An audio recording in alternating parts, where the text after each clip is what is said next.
après avoir été chercheur en sciences politiques, formée à la psychologie, formée en tant que psychothérapeute, mais j'avais pas appris ce que ça veut dire de réellement écouter. On nous apprend à ne pas interrompre, on nous apprend des méthodes.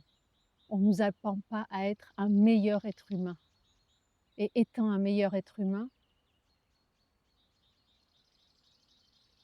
à être avec l'autre et à pouvoir, dans ce que nous sommes, à chaque instant, dans ce que nous rayonnons à chaque instant,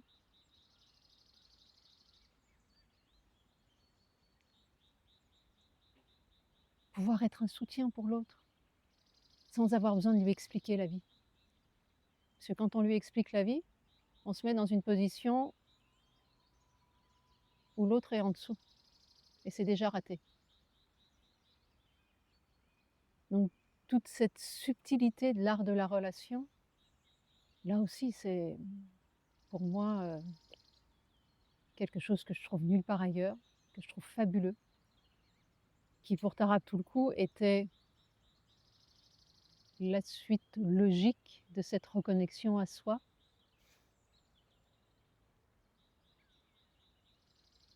Et la manière dont, au fond, le chemin spirituel est intégré à tout ça, dont c'est pas autre chose, donc dont c'est pas après, dont c'est pas ailleurs.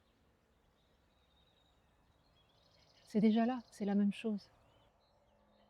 Ce qui me touche, c'est que c'était enfin un maître qui n'avait pas l'air d'un maître. Un maître qui n'avait pas besoin des trompettes tibétaines, des gens qui l'attendent avec des katas au-dessus de la tête, de tout un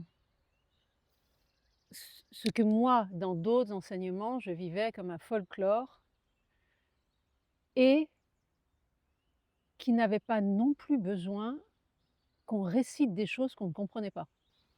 Je considère cet enseignement autant comme un trésor. Il peut aider chacun d'entre nous. Aussi paumé qu'on soit ou aussi, unifié à soi qu'on soit ou de devenir un meilleur être humain. Donc voilà, le fait d'avoir été, tellement touchée par tout cela a, entraîné le fait que ces enseignements sont depuis, un peu plus d'une vingtaine d'années, le cœur de ma vie. Heu, je